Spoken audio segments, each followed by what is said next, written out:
Hey everyone, and welcome to the Gilbert.K show.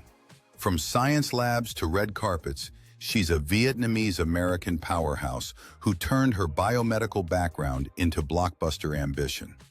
A multilingual martial artist, actress, and voiceover talent, she's breaking barriers and inspiring dreamers everywhere. Let's give a big welcome to the one and only Junie Hoang. Hey, Junie, how are you today? I'm Pleasure to good. have you on the Gilbert.K show. Thank you for having me. Okay, great. We're going to start with our first segment, early life and background. Mhm. Um, you discovered a love for dance at 16, but ended up leaving because you had some health issues. However, you still loved the performing arts. How did that early detour into academics shape your journey? And did it push you to find your way back to the arts later on? I started off in dance. I thought I was pretty good at it, but apparently maybe not as good as I thought I was. I have a bit of directional dyslexia, so Mhm. I get my lefts and my rights mixed up. Even when I drive, like I can drive there, but on the way back, I hit a brick wall. And I think if you're dyslexic, you kind of know what that feels like. But it's like I Mhm. can go one way, but I can't go back the other way. My orientation gets confused. And so that was happening in my dance. I was getting stage left and stage right confused. And I just didn't know, which is odd because I'm really good at Scrabble, which is all about orientation. But for Yeah. some reason with dance, it was like I had two left feet. Even though I loved it so much, I had a passion for it, it wasn't working for me. It kind of worked against me. And plus, my knees were, I had a funny way of sitting when I was a kid. So Yeah. I would sit like this, like a little M shape. My knees would be like this. And then so Yeah. my kneecaps ended up turning outwards. So I had these really weird knock-kneed bow-legged legs, Yeah. Yeah. which Yeah. is not good for dancing because you always have to turn out.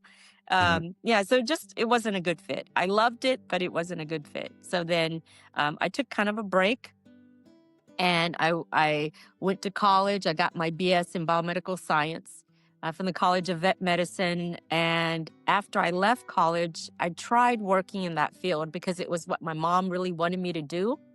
It made her really happy, but it made me really miserable. So then I left it, and then I found acting, and I've been sticking with it ever since.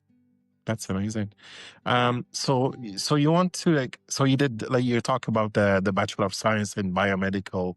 Um, so what inspired you to pivot from a science focused path to pursuing acting full time? Was there a specific moment? Oh yeah, you already mentioned it. Was there like a moment when you realized that performing was your true calling? Um, yeah, is there other than that is there something that triggered you to say, okay, this is it. This is what I love to do? It's real strange, but my mom wanted me to study the sciences, Yeah, but yeah, my yeah. Like all dad was very parents. big into the liberal arts. So my dad was big into psychology. He liked people. And so my major originally was psychology. I loved philosophy. I loved Yeah, psychology. I loved sociology. And that's what I originally majored in. But then it was my mom that was like, no, no, no, that's not going to be a stable field to go into. And she goaded me to go into science. And got so it. in a way, if had I stayed in psychology, it Yeah, probably would have benefited me more being an actor because acting is all for about sure. Yeah, behavior and interaction. So in a way, it was always there that I yeah, loved dealing with people and working with people and studying people. So it got segued, but it springboarded into that. Eventually, I came back to doing what yeah, I wanted to do. So yeah, I just lost 4 years and a couple years working in the science field, but eventually you find your way. yeah. But you caught up. You have 137 films under your belt. A lot of animes, a lot of animes. Yeah. No, that's amazing. That's very Yeah. impressive. So I'm a late adjusting, bloomer. yeah. Let's jump into linguistics influences. So you were born in Saigon, Vietnam, and moved to the US at a young age, growing up bilingual. You're fluent in Vietnamese, English, and even conversant in Spanish and French. How has your multicultural, multilingual background influenced your perspective as an actress? And do you find it advantageous to have to know all these languages and connecting with people and roles? Well, Spanish, you use that all the time, especially being from Texas. I use it a lot. But I think studying different languages really helps you with accents. Mm-hmm. So I can adjust to accents much better, even though it's really strange, but I have a hard time doing a broken Asian accent. Yeah, I know. I had another guest had the same problem. So I can do the Vietnamese. I can do, my English is perfect. I have a pretty good Spanish accent. I studied it for about 5 years. My French, let's not even count that because I took that for a semester. So let's not give me credit for speaking any French. Okay. I'm just being honest. Yeah, no, it's good. Let's not even include French there. Yeah. But so I have a very hard time doing a broken Asian accent. Well, you know what? I've heard that my Asian accent is actually pretty decent. I think it depends on the day. Yeah. Sometimes it comes off really well. And then sometimes I think when I think too hard on it, it doesn't come across as natural. But when I just let it flow, it's better. Yeah. But Wow. it does. It helps a lot. It helps a lot. Yeah. That's great. So we're going to take a break and we're going to play a game, This or That. And It's a Okay. rapid fire game. And in this game, all you need to do is choose one or two options as quickly as possible. Are you ready, Junie? It's not going to be left or right, right? Okay, let's go. Okay. Lab coat or film script? Which do I like better? Yes. Film Or what's your script. preference? Film script, but I wouldn't mind wearing a lab coat in a film script. Yeah. Dance rehearsal or martial arts training? Both are very similar. I would say martial arts. Martial arts. Voice-over booth or on-camera set? On camera set. Performing in English or in Spanish? English. Texas barbecue or California sushi? Texas barbecue. Red carpet glam or volunteering at an animal shelter? Animal shelter. Filming an intense fight scene or delivering an emotional monologue? Emotional monologue. Leading role in indie film or a bit part in a blockbuster? Leading role in an indie film. How indie are we talking? Good question. Indie could range from $7,000 to $1 million. So Yeah, that's true. Even up to 10. Some indie films, they're like 10, $15 million. yeah, today's standards for indie film are much higher. Yeah. So yeah, lead in an indie for sure. Yeah. A big indie. Learning a new language. How about a blockbuster indie? Blockbuster indie. Mm. A mix of both. Learning a new language for a role or learning a new stunt for a role? A new what? Stunt? Stunt. Yeah. Stunt. Stunt. Okay. Day at a science museum or day on a movie set? Day on a movie set. Of course. Okay. See above. see my interview above. Okay. Let's move on to the next segment, acting career and industry experience. Okay. From voiceover to on-screen, your acting career began with voiceover roles and animation in the early 90s. Was getting into voice acting a deliberate choice for you at the start? What did working behind a microphone teach you about performance and storytelling that helped you transition to on-camera roles? I would say I started off in voiceover because I was in Houston and there wasn't that much work. Mhm. So I just did whatever was available, and voiceover was available because they had ADV studios. They did a lot of dubbing for Japanese anime. Yeah. And so it was just it was an ongoing job for me. So I would say I slipped into it, but I loved it also because it's a Yeah. challenge. When you're in Yeah. a booth and y'all have use a microphone and you have to imagine the other characters, you have to imagine the surrounding around you and act it out. That Mm, really is a good, for acting anyway, it's a good training ground for you. that's true. Yeah. It's a challenge. So I had a guest on the show, and she's a voiceover actor, and she had a script, and she used to do like so many voices on that show, like on that audio book. She used to do audiobooks, and for each voice, she used to color it with a different color, so she can switch between pitches and stuff Oh, like that. yeah. Yeah, so it was amazing when she told me. I didn't realize this is how they do it and stuff. So did you encounter this kind of stuff with the voiceover? Um, Oh, the way we recorded it was there would be a monitor and the Yeah. whole script would be on one side. And then on the other monitor is the actual anime where we can watch it so we can sync up the lips. match, yeah. Match it up. Pretty So cool. they kind of recorded it in chunks. So it was Yeah. okay. So he would explain it like, in this scene, this is what you're going to say. So it wasn't so much that I had to, and maybe she was doing different characters, but I was always Yeah. doing one. One They character. would let me record one character at a time. So Got I it. didn't have to. Switch back and forth. Well, I did, but it wasn't like they would tell me exactly when I Yeah. would speak. So Yeah, it wasn't yeah. like I had to do it continuously into one scene where I'm playing both voices. Yeah. It was like, you're reading here as this person, and in this scene, you're now this person. So you're reading it, That's yeah. yeah. So they Interesting. break it down pretty easy for you. Yeah, that's great. So indie film collaborations, you've been very active in independent film scene and notably worked on around 20 films with director Greg Carter. What do you enjoy most about working on indie projects, and how did collaborating so frequently with the same director influence your growth as an actress?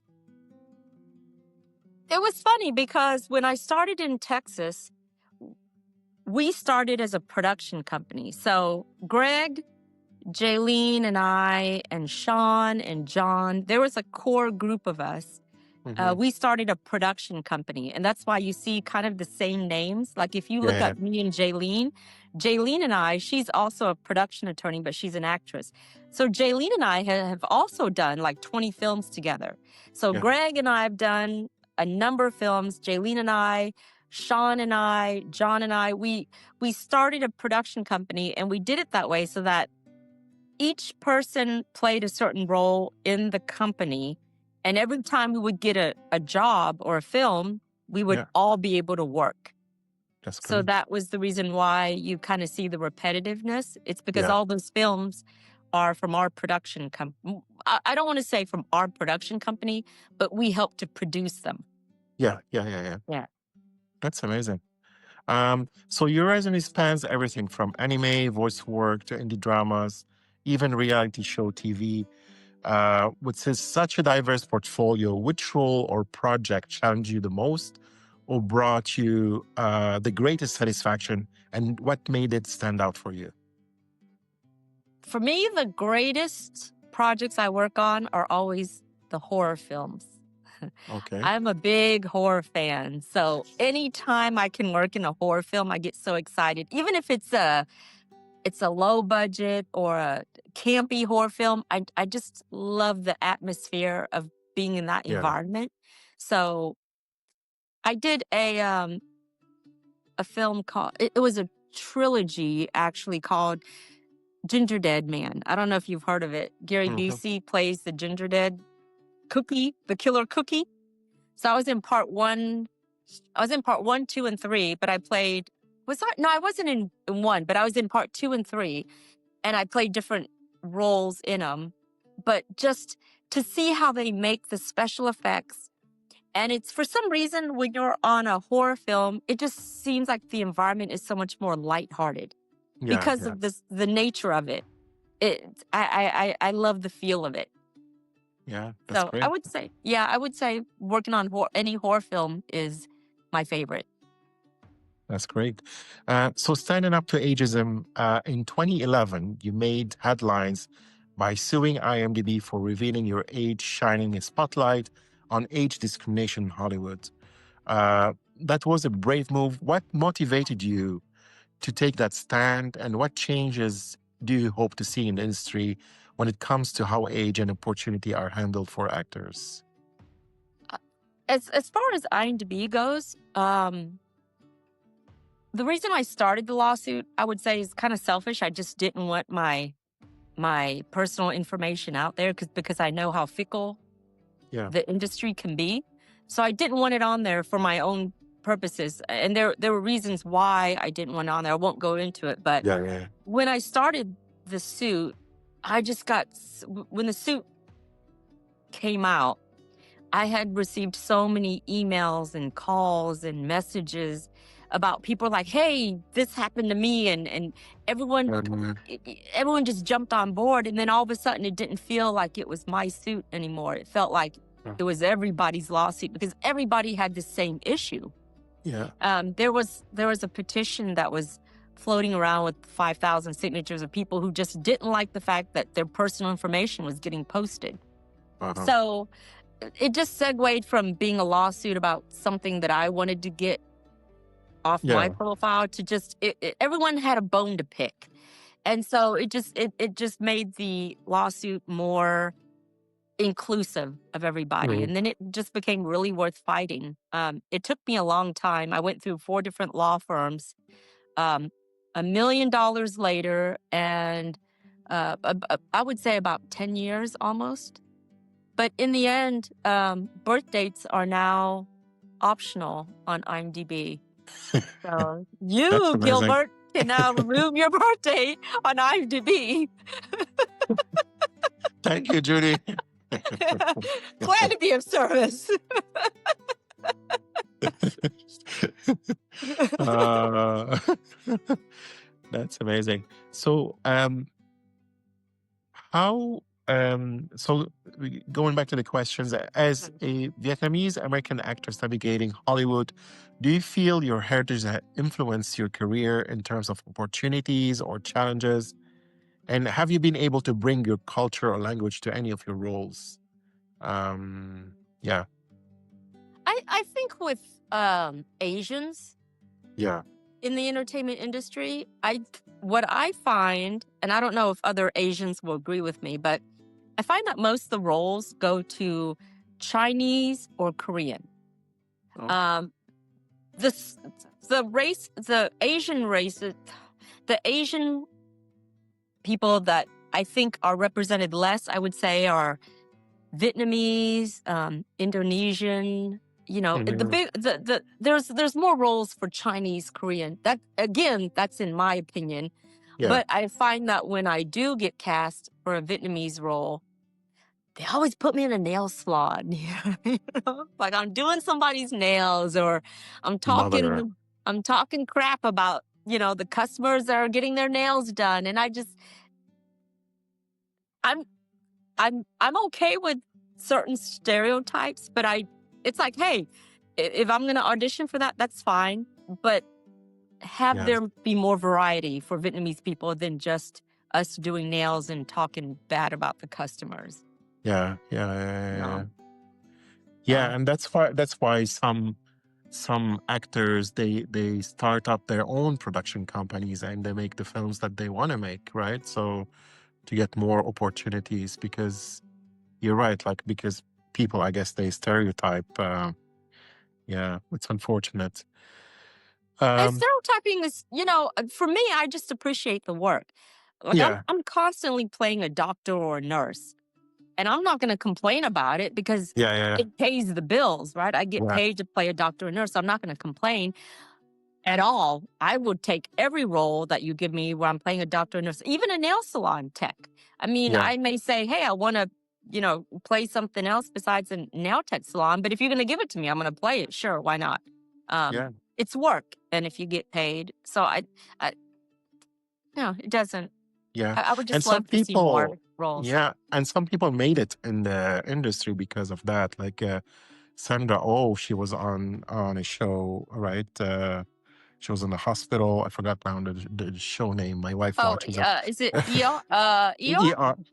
No, ER. it was Grey's Anatomy. Grey's Yes, that's the Anatomy. one. Yeah. Yeah, that's the one. Yeah, that's the one. Yeah. Okay, so merging science with art. You have a strong background in science, and I'm curious, have you ever thought about combining your love of science with your film career? For example, would you be interested in acting in science-based or medical TV drama, consulting on a film that involves science or medicine, or even producing a project that merges your scientific knowledge with entertainment? So it's all about science. Um, I think it's weird. It's a catch-22. I get yeah, cast in a lot of health roles, doctor, yeah, nurses, because I have a science background, so they know I can do the terminology, the medical terminology. yeah. But then the more science, the more doctor and nurse roles, the more scientist roles that I get, then it gets me more health More the roles. same. So Yeah, and it's because my background is also in science. But it's also weird because I play that role so often that now when I go submit myself for jobs, if there's a film or a project shooting and they have 10 different characters, I'll go and look for the doctor, the nurse, because I know I got a really good shot at getting it. So I'll submit for that role. So I myself am pigeonholing whatever job I get. But like I said, I just appreciate the work. yeah, of course. Okay, let's take a break, and we're going to play a last game, true or false. And it's time to test some quirky facts about your life and career. Are you ready, Junie? Yes, I am ready. I am ready. Okay, let's go. So, true or false? You graduated at the salutatorian of high school class and later earned a degree in biomedical science. True. True or false? You are fluent in 5 languages. Not true. No, True. wait. 3? 2.5. 2.5. Okay. 2.5, True, 3. true or false? Before pursuing acting, you spent a couple of years working in the science field. True. True or false? Your very first acting job were voice roles in animated shows. True. Actually, it was an independent film. Yes. But most of the work I was doing a lot of the work I was doing was anime. Yes. True or That's false? amazing. Thanks to your martial arts training, you've performed your own stunts in some films. Yes. True. True or false? You once appeared on a reality TV series about cheerleaders. True. True or false? You have acted in over 20 films directed by the same filmmaker. We talked about it.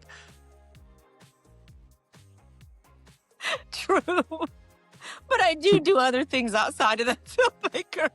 I know. You've done 147 films. Oh my God. That's impressive. No, they're independents too. Yeah, so. still good. Still amazing.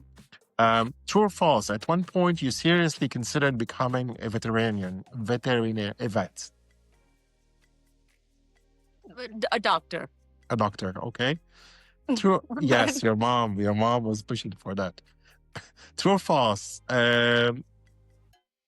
Junie Hoang is actually a stage name, not your given legal name. True. Oh, wow. Okay, I didn't know that. Okay, so let's move on to our final What was the segment. question? If Junie was not my legal name. Yeah, Junie Hoang is not your legal name.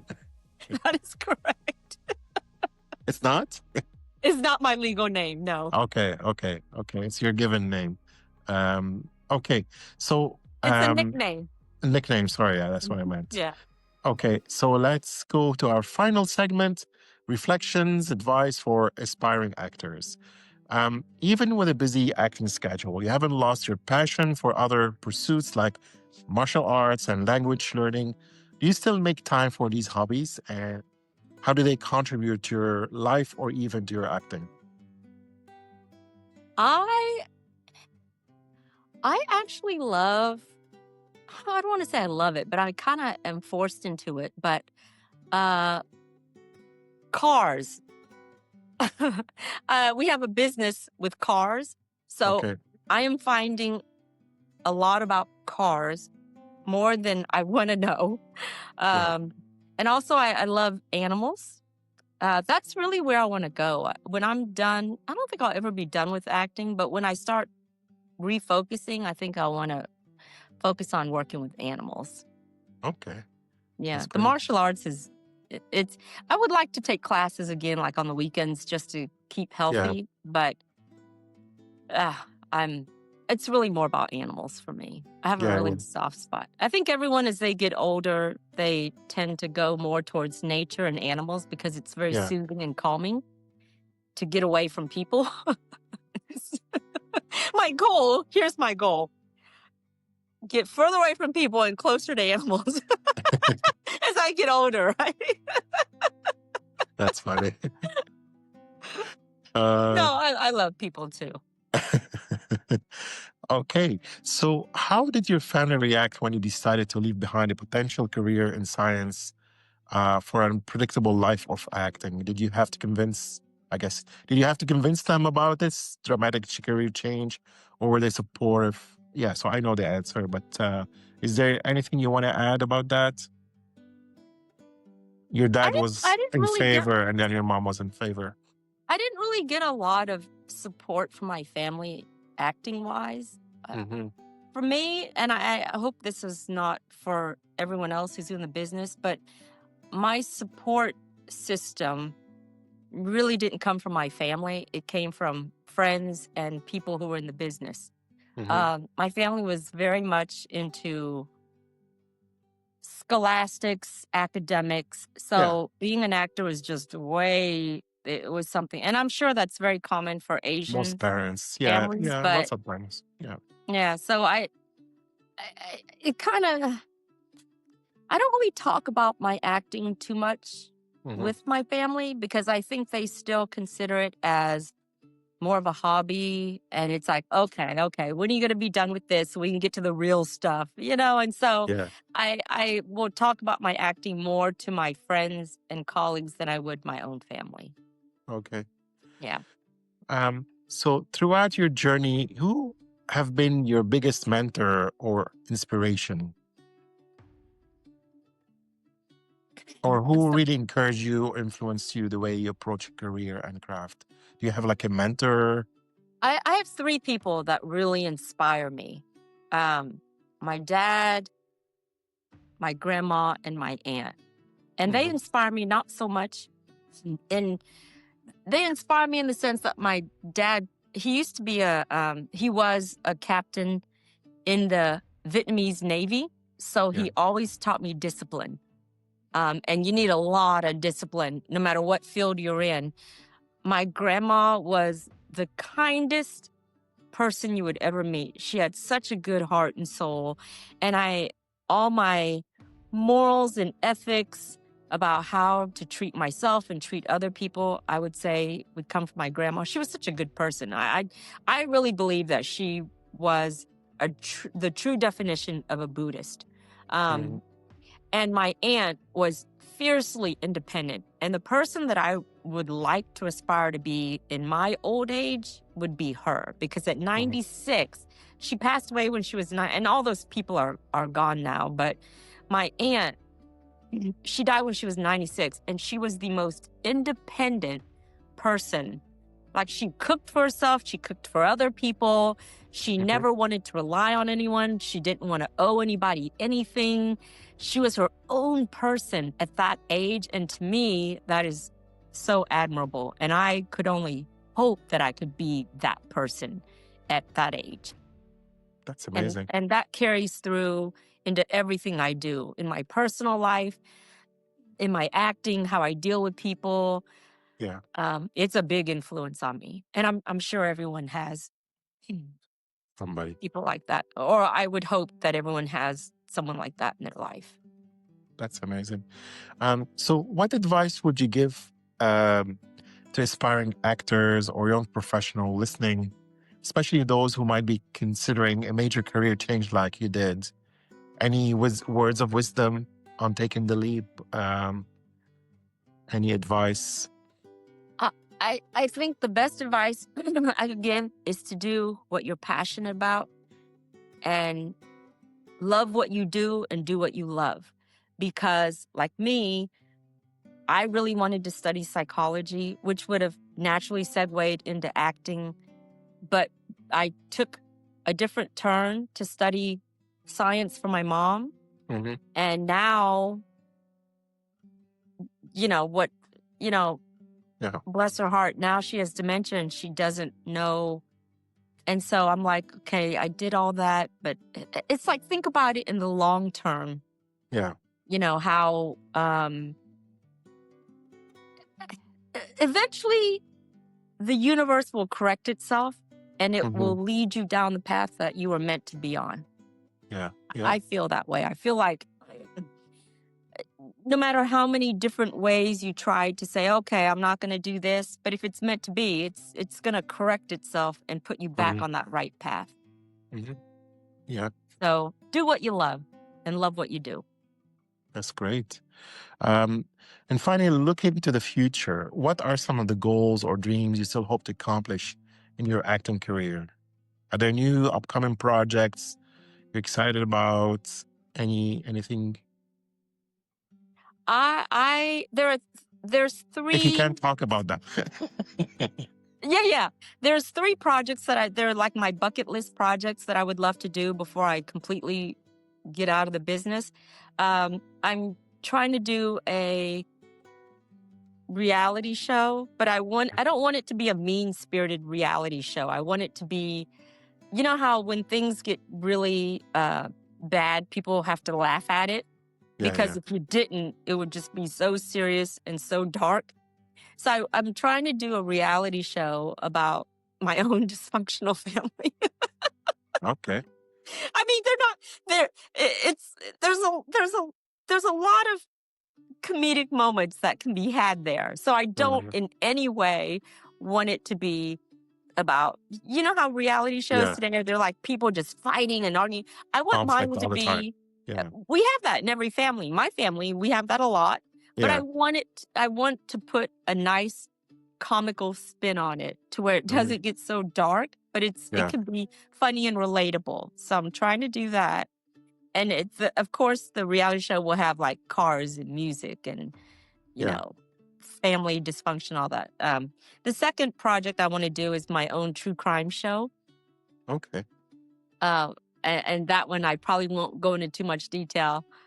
But if it never happens, if it never gets made, you'll never know what it's about. But I want to do my own true crime reenactment show or true crime show. And the third thing I do is I would love to do a docuseries on privacy. Which is weird because I want to do a reality show about my family, but then I want to do a documentary on privacy. But really, so, during the pandemic, I wrote a little, because we were in quarantine. So I wrote this pocket book. I wrote this pocket book of my experiences during those 10 years during my lawsuit. So I hashed it out into a little mini book, which I would love to turn into a docuseries or just something on privacy, or just I've never had to share what happened to me in that lawsuit. And I'll tell you, Gilbert, there was a lot of really messed up stuff that happened to me in that lawsuit that I just never had a chance to talk about, which I would love to just get it off my chest and everything. Yeah. That's amazing. So we're nearing the end of the Gilbert.K show. That's all, folks. Thank you for watching. Junie Hoang, everyone. Thank you, Junie. Thank you, Gilbert.